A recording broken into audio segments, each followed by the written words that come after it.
ओम शांति। 6 मई 2022 के ईश्वरीय महावाक्य पहले सुनते हैं। मुरली के मुख्य पॉइंट्स। बाबा ने कहा, अब तुम बच्चों को बुद्धि से काम लेना है, विचार करना चाहिए। जबकि हम आत्माओं का बाप स्वर्ग स्थापन कर रहे हैं, तो क्यों ना हम नई दुनिया का वारिस बने। अभी तुम ब्राह्मणों को ईश्वरीय गोद मिली है। तुमने बेहद के बाप को प्रैक्टिकल में अपना बनाया है, तो कितनी खुशी रहनी चाहिए। बाप का बनकर तुम शूद्र से ब्राह्मण वर्ण में आए हो। वास्तव में देवताओं से भी तुम्हारा ब्राह्मण वर्ण उच्च चोटी पर है, क्योंकि तुम ईश्वरीय संतान बने हो।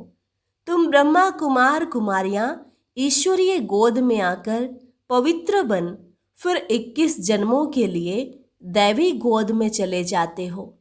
बाबा ने कहा, तुम्हारी है बड़े से बड़ी यूनिवर्सिटी, जहां स्वयं गॉड बैठ तुम्हें राजयोग सिखलाते हैं, राजाओं का राजा बनाते हैं। तो कितना नशा चढ़ा रहना चाहिए। तुम जानते हो यह पुरानी छीछी दुनिया अब खत्म होने वाली है, तो इस दुनिया को याद करने से अच्छा है क्यों ना स्वर्ग के रचयिता बाप को याद करें। तुम हो पांडवपति के सच्चे पंडे। तुम ही सबको सुख धाम और शांति धाम की राह बताते हो। अब तुम्हें इस पुरानी दुनिया से बेहद का वैराग्य आना चाहिए। और लास्ट में बाबा ने कहा, लाडले बच्चे, तुम बहुत जन्मों के बाद आकर मिले हो। तुम्हारे 84 जन्म अब पूरे हुए। अब तुमको देवता वर्ण में जाना है, तो बहुत परहेज रखनी पड़े। अशुद्ध चीज तो कभी नहीं खाओ। और अब सुनते हैं महावाक्यों को विस्तार से। मुरली का सार। मीठे बच्चे, तुम ब्राह्मणों को ईश्वरीय गोद मिली है। तुम्हें नशा रहना चाहिए कि बाप ने इस तन द्वारा हमें अपना बनाया है। प्रश्न, बाप ने कौन सा दिव्य कर्तव्य किया है जिस कारण उनकी इतनी महिमा गाई हुई है। उत्तर, पतितों को पावन बनाना, सभी मनुष्यों को माया रावण की जंजीरों से छुड़ाना। यह दिव्य कर्तव्य एक बाप ही करते हैं। बेहद के बाप से ही बेहद सुख का वर्षा मिलता है, जो फिर आधा कल्प चलता है। सतयुग में है गोल्डन जुबली, त्रेता में है सिल्वर जुबली। वह सतो प्रधान, वह सतो, दोनों को ही सुख धाम कहा जाता है। ऐसे सुख धाम की स्थापना बाप ने की है, इसलिए उनकी महिमा गाई जाती है। गीत इंसाफ का मंदिर है यह। ओम शांति। बाप और दादा मिलकर के बच्चों को समझाते हैं। कभी बाप समझाते हैं, कभी दादा भी समझाते हैं, क्योंकि यह शरीर दादा का भी घर है। परम पिता परमात्मा तो रहते हैं परम धाम में।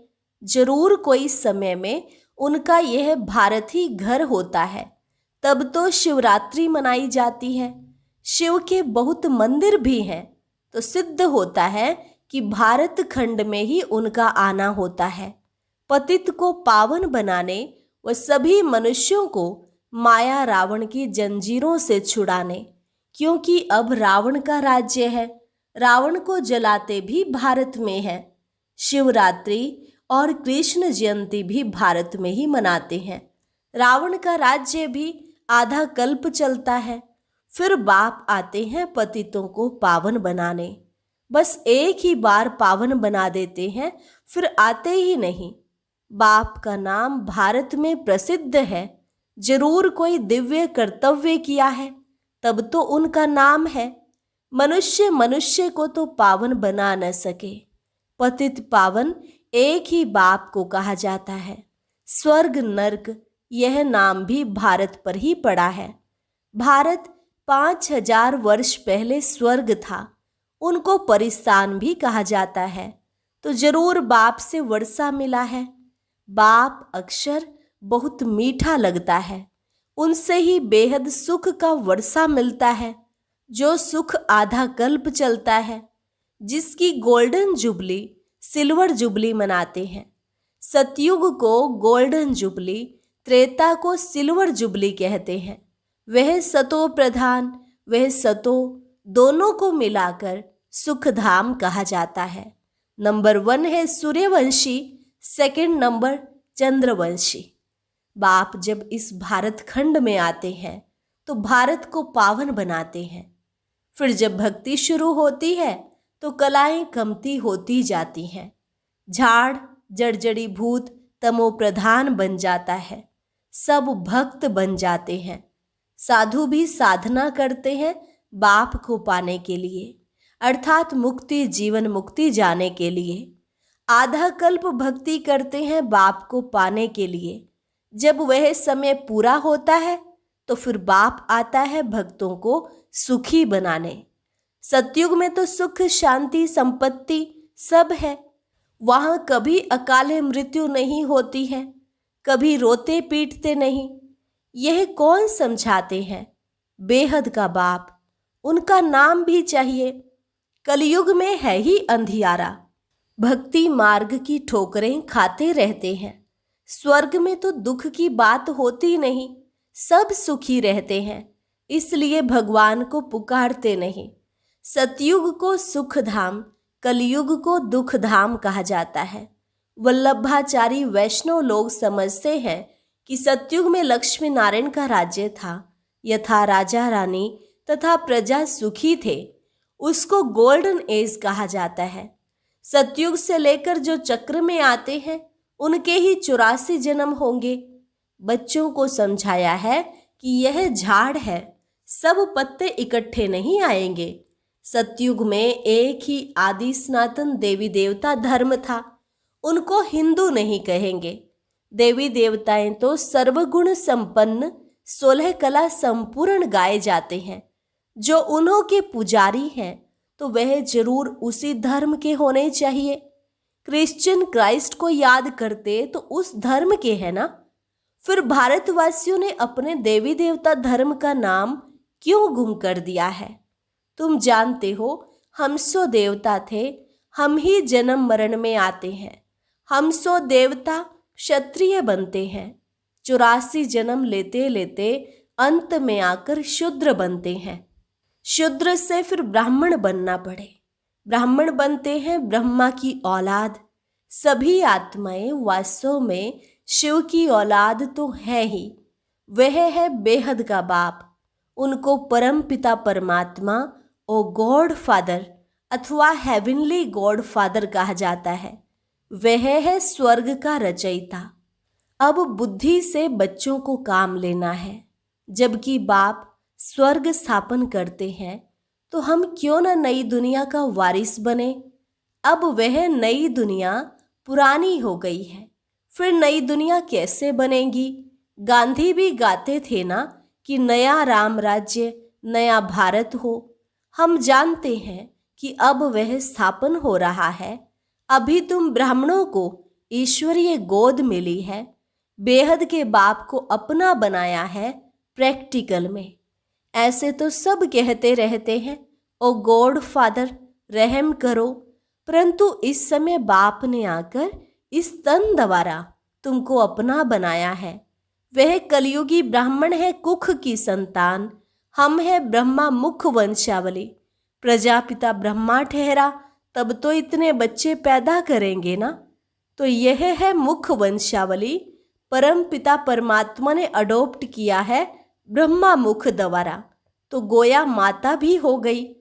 तुम मात पिता, हम बालक तेरे। ओ बाबा, आपने हमको ब्रह्मा मुख द्वारा अपना बनाया है। यह भी समझने की बातें हैं। ज्ञान सागर एक ही बाप है। ज्ञान से ही सद्गति अर्थात दिन होता है, अज्ञान से रात होती है। कलयुग तो रात है ना, इनको भक्ति मार्ग कहा जाता है। शास्त्र सब भक्ति मार्ग के हैं, उनसे कोई बाप के पास पहुंचने का रास्ता नहीं मिलता है। बाप आते ही हैं कल्प कल्प। शिवरात्रि मनाते हैं तो जरूर वह आते हैं। उनको अपना शरीर नहीं है।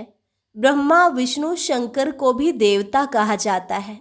ब्रह्मा देवता नमः, विष्णु देवता नमः, फिर शिव परमात्मा नमः। ब्रह्मा है इस साकार सिजरे का बड़ा, अभी प्रैक्टिकल में है। बाप आते ही है संगम युग पर, अभी यादव भी हैं, कौरव भी हैं और पांडव तो हैं योग बल वाले, शक्ति सेना। तो अभी तुम बच्चे जानते हो शिव बाबा प्रैक्टिकल में ब्रह्मा तन में पधारा है। उस निराकार शिव का मंदिर भी है। शिवरात्रि मनाई जाती है, परंतु गवर्नमेंट ने शिव जयंती की छुट्टी भी निकाल दी है। औरों की जयंतियां मनाते रहते हैं। धर्म की ताकत तो है नहीं, इसलिए अनराइटियस, अनलॉफुल, इंसॉल्वेंट बन पड़े हैं। No purity, no peace, no prosperity. इसी ही भारत में 5000 वर्ष पहले जब गोल्डन जुबली थी तो प्योरिटी, पीस, प्रॉस्पर्टी थी। कभी अकाल मृत्यु नहीं होता था। भारत जैसा उच्च संपत्तिवान और कोई हो नहीं सकता। भारत खंड है सबसे ऊंच, उनकी हिस्ट्री भी बनी हुई है। पावन भी यह भारत तो पतित भी यह भारत बनता है। आदि सनातन देवी देवता धर्म वाले ही यह चक्र लगाकर शूद्र वर्ण में आए, फिर शूद्र वर्ण से अब ब्राह्मण वर्ण में आए हो। देवताओं से भी ब्राह्मण वर्ण उच्च चोटी पर है। सतयुगी देवताओं की जो महिमा है वह बाप की महिमा से अलग है। बाप को कहते हैं ज्ञान का सागर, आनंद का सागर। फिर देवताओं को कहेंगे सर्वगुण संपन्न। वहाँ विकार की बात नहीं। शास्त्रों में तो बहुत गपोड़े लगा दिए हैं कि कृष्णपुरी में भी कंस, रावण आदि थे। वास्तव में तो इस समय कंसपुरी है, फिर सतयुग में होगी कृष्णपुरी। यह है संगम। इसलिए ही उन्होंने कंस, जरासंधि, रावण आदि को सतयुगी देवताओं से मिला दिया है। यह है ही आसुरी रावण संप्रदाय। अभी तुम ईश्वरीय संप्रदाय बने हो। ईश्वरीय गोद में आकर पवित्र बन फिर 21 जन्मों के लिए दैवी गोद में जाते हो। 8 जन्म दैवी गोद, फिर 12 जन्म क्षत्रिय गोद। भारत में ही यह गाया हुआ है कि कन्या वह जो 21 कुल का उद्धार करे, सो तुम ही वह कुमारियां हो। अभी तुम हो ईश्वरीय कुल के।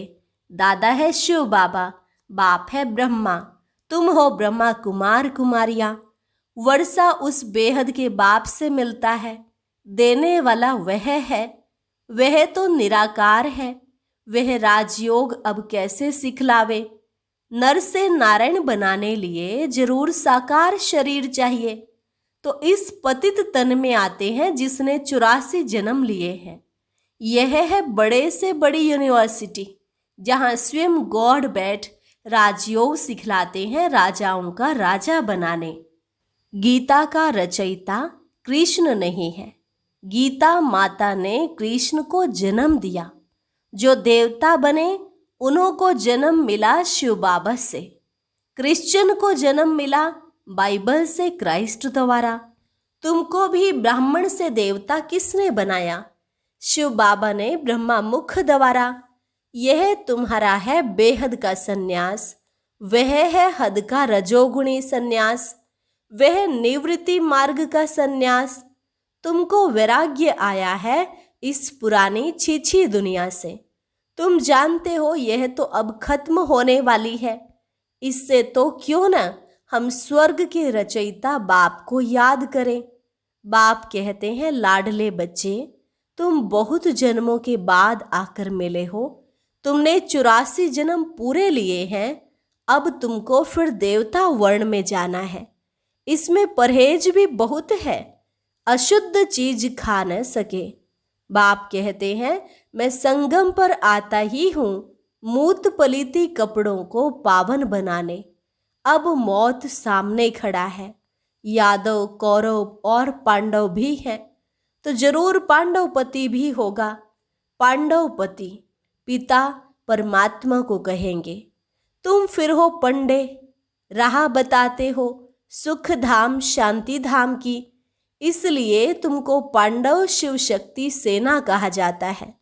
यादव यूरोपवासी तो अपने ही कुल का नाश करते हैं, भारत में है पांडव और कौरव, जिनके लिए कहते हैं कि असुर और देवताओं की युद्ध चली।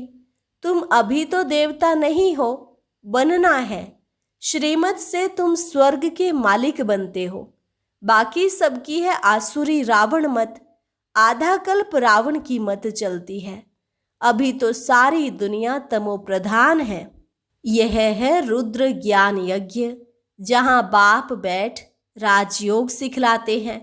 जब राजाई स्थापन हो जाती है तो यह विनाश ज्वाला प्रज्वलित हो जाती है। यह ज्ञान प्राय लोप हो जाता है।